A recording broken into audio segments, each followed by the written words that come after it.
Hello everyone, welcome to our journaling class for March 2015. We're going to be making this spread here, this art journal page. It's very tall, it has lots of texture, and we'll be going over a lot of techniques. We create some fabric blooms and go through a couple other things. I do enjoy working on watercolor paper, so we start with a nice sturdy watercolor paper. And this is a piece of muslin fabric. It's really cheap, $1.99 per yard at Joann or anywhere that carries fabric. And then I'm also using the Tim Holtz Sizzix Tattered Florals die, and I folded the muslin fabric over 3 times so that I could cut through 3 at the same time.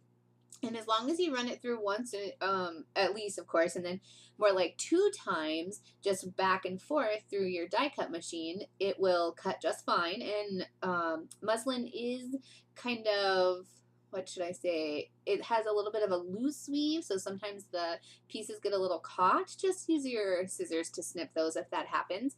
Now I've got all the blooms that came from the tattered floral die, and I'm setting those to the side. This is kind of prep work. I've got some old book pages here. They've got a really great vintage distress to them, and some circle dies. And then I just cut out some circles using those dies. And I've done a couple things. I have some solid circles, and then I also have some with different shapes, and I just layered the circles on that book page. Okay, so just some die cutting to get started here. And now I've got some fluid medium. This is a matte medium, and this is the Blick version, and it doesn't really matter which one you use. I'll actually be going over things like that in a mixed media guide on my website soon. But so now you can see I'm covering the paper in the medium, and I put the book page circles in the back. I'm working on the background right now. I put the circle pages down, and then I'm going back over them with fluid matte medium. And you could use like a gel medium or something, but because the paper is so thin, the fluid matte medium works really well, and then I'm not wasting a bunch of extra like heavier gel medium. But you could also use a soft gel medium. You could use Mod Podge if you like. They're all going to have similar effects, just with slight differences.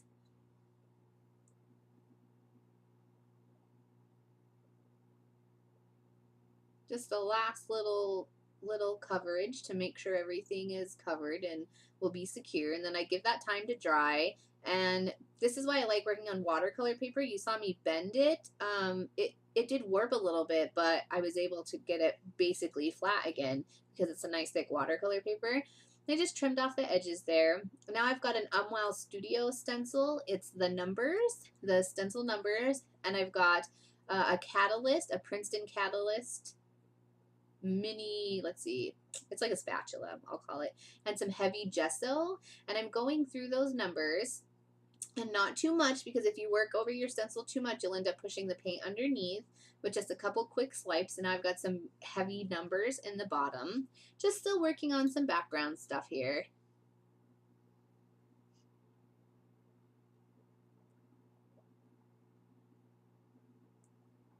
I do tend to help things along during the drying process with my heat gun.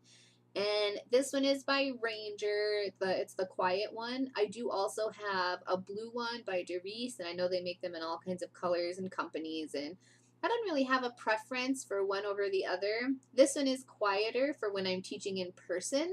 I do like to have that so I can still talk to my students, but I just turn the sound off and do a voiceover for these videos.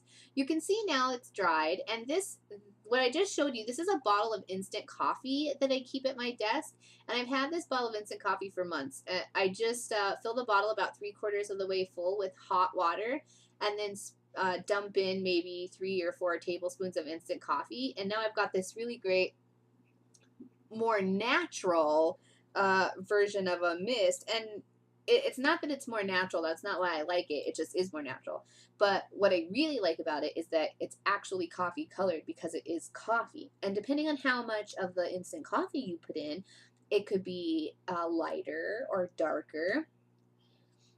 And you can see here just normal stuff, giving that a dry. You can see as it starts to dry, the color does lighten a little bit, but like other mists where it dries first around the edge, it's darker, and then it starts to get a little bit lighter inside. I love the kind of spilled coffee effect that, well, that my spilled coffee ends up having.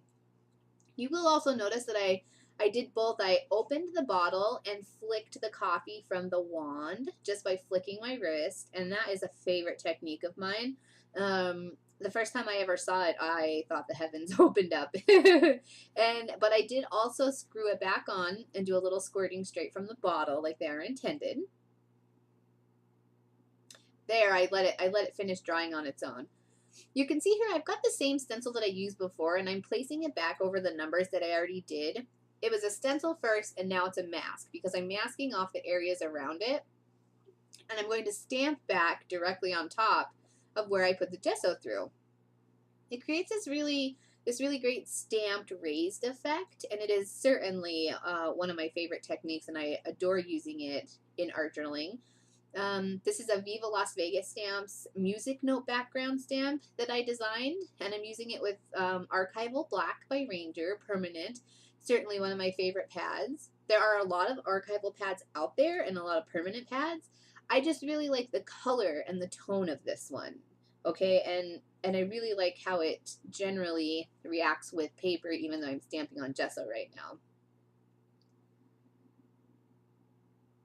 After I removed the stencil, I saw that there were a couple spots that didn't really have enough texture for me, so I just did a little more stamping, and I was a little more careful how I stamped.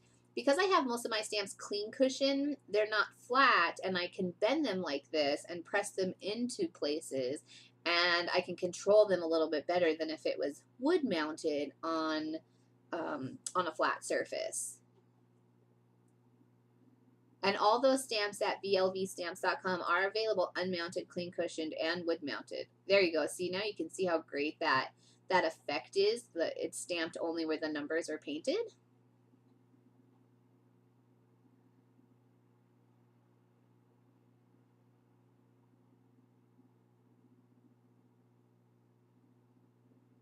Now I'm pulling out some of my favorite colors of the Distress Stain sprays, or Distress Spray Stains by Tim Holtz and Ranger. I've got the mustard seed, and I think, let's see, I should double check. I'll put all the lists in the bottom. But I've got the mustard seed and the picked raspberries. I think I've got wild honey and then one other. I'll have to check what it is. But you can see I've also got a regular squirt bottle. It's just got water in it. And I put all my blooms down on a nonstick craft mat because my overspray doesn't get wasted this way. And I dampened all of my flowers before I started spraying them so that the inks would mix on the flowers. And you can see how that nonstick craft mat, the ink and the Distress Stain spray is staying on top. It's not soaking in. So this gives me a chance to pick up the flowers where they don't have much color and dip them into what's left. And because my flowers were wet before I sprayed, they get more of a gradient effect to them because they are the Distress Spray Stains, the formula that Tim Holtz and Ranger uses. They're water reactive. So everything's mixing together instead of just staying where I put it. And it's really great, and it creates these really pretty gradient effects on my flowers. And don't forget, these are fabric. So now I've got to give them a really good dry, and you'll see the color starts to lighten up as the fabric dries. And they're nice and bright and bold.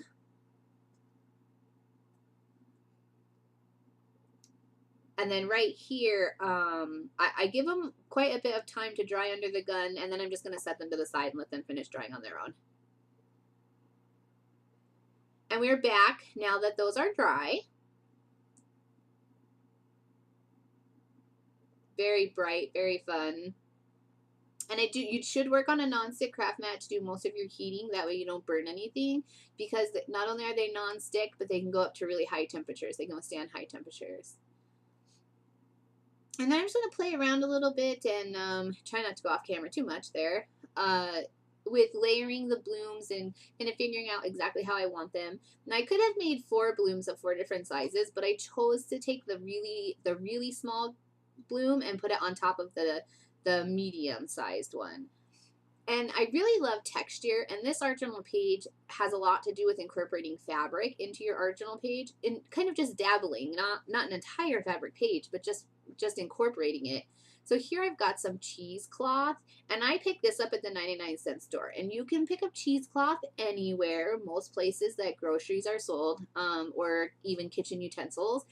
But this one from the 99-cent store has a little bit of a wider weave than some of the others, and I honestly think it probably wouldn't make very good cheesecloth, but it's so easy to make distressed and ragged. I also picked up some vintage buttons. I have buttons in probably 100 jars, and I didn't care that much about what I picked, just that it kind of was in the tan color scheme. And this is some May Arts burlap twine. I think I have it in almost every color made. And I just put it through my button and tie a little bow. And that's what that finished bloom is going to look like. And I'll do the same for the other two. And I am using hot glue at this point because it's fast. It's done. And I could use gel medium. You could use gel medium or other adhesives. Just note that those take longer to dry. And because I knew that we were going to be doing a lot in this art journaling class, I opted for hot glue. Instant gratification. Here comes more cheesecloth, and I've got the buttons and some more ribbon. And like I said, this is burlap twine, and this is by May Arts. I do have it in a lot of colors, but you could also use regular baker's twine, or you could, use the colored twines that are really popular right now, and the striped ones. You could use cording. You could use wax thread. That would be really cool. You could use paper cording, or you could use something wired, and then you could curl the edges. This is going in, mine was intended to go in an art journal book, and it was intended to be a double-page spread, but I got kind of carried away, and it's a nice big one. Excuse me, that was my little guy there. So I'm actually probably going to frame this, but depending on what kind of ribbon you choose, you may not want too much depth.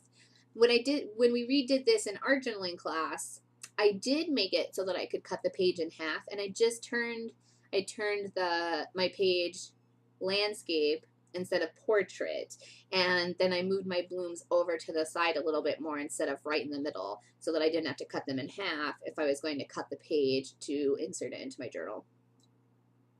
And I do work that way a lot. I work on a page that's 2 pages worth, and then I trim it in half and put it on the sides of my journal. I generally have a wire-bound journal, so that might be why, but it works out really well for me.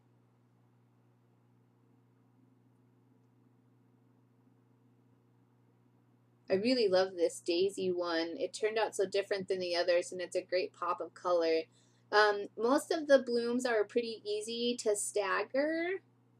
The petals. I find this one a little bit difficult sometimes to get it just right, but once you do, it's really, really pretty, and I love the way that they layer up. Hot glue, hot glue, hot glue. Like I said, that doesn't have to be your adhesive of choice if you have a longer dry time than we do in class. Please feel free to use whatever you like, gel medium or diamond glaze or glossy accents or whatever.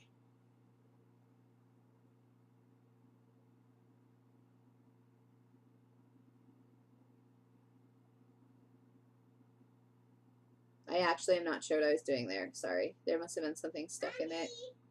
And now I am arranging my blooms on the page exactly where I want them. I say exactly. I think they do shift a little bit, but oh, and here, these are some layered leaves from Umwow Studio and just some regular craft paint. I actually picked this technique up from Ladybird on the Umwow Studio blog.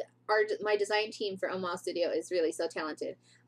So I absolutely loved the way her leaves looked on this layout that she did, and she just covered her leaves in craft paint, super simple. I think she just swiped it on, but she left part of the chipboard raw, so it's this really great, pretty lime green color swiped against this nice, like, dark craft color. And especially because our chipboard is laser cut, and our chipboard is super thick, so it has this really dingy, ashed edge to it. It's very, very cool.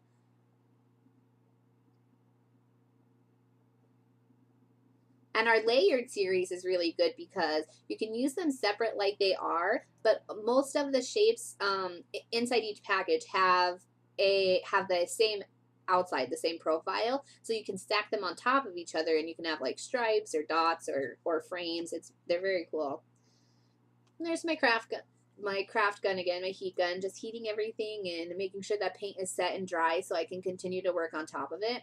The thinner the paint is, then the easier it is to dry. But if you're using a really thick acrylic or a heavy gel medium or super heavy gesso, something like that, it's not very easy to dry. And generally what would happen is it would dry just the top and then everything inside would still be, excuse me, goodness, everything inside would still be wet. So some of those other things need a really good dry time. Set them aside for a few hours or maybe even overnight, something like that.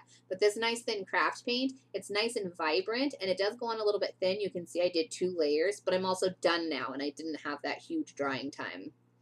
I'm going to take the same stamp that I used earlier and do a little stamp on these layered leaves, and it just creates some more texture. It's another layer. It's very, very cool. I am glad that Lady Bird found it in her heart to share that tutorial with us because it's very cool and it's simple, and they're lime green layered music note leaves. Very, very cool. Oh, and I did use the archival ink again. Like I said, it's kind of my go-to, but there are lots of other ones that are good as well. You could use Memento or VersaFine or something. And I've got out, this is a thicker May Arts twine, and it is burlap as well. And I'll have to look at the difference of the names for those. And I'm using hot glue again. But I picked this brown, one, because it's the closest thing I had to something that was a little more natural. And 2, I picked it because it's thicker than the twine I used in the buttons, and it's mimicking the flower stems.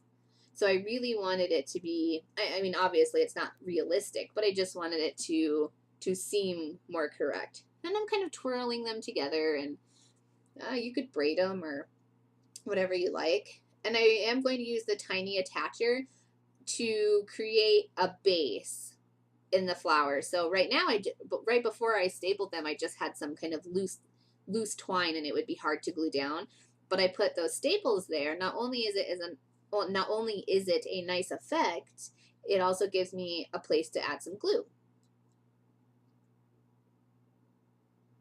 And kind of play around and rearrange the leaves here. I know for sure I want to include them. I really love the pop of lime green that's going on with the bright blooms, and especially because the background has lots of white space and the neutral book paper and the neutral coffee and even the neutral flower stems.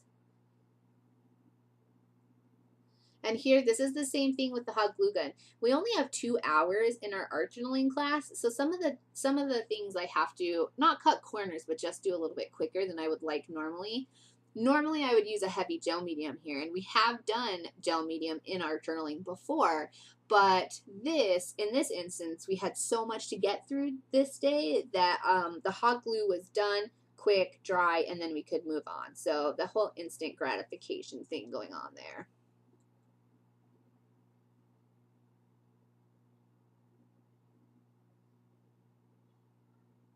Trimming off the excess of the ribbon.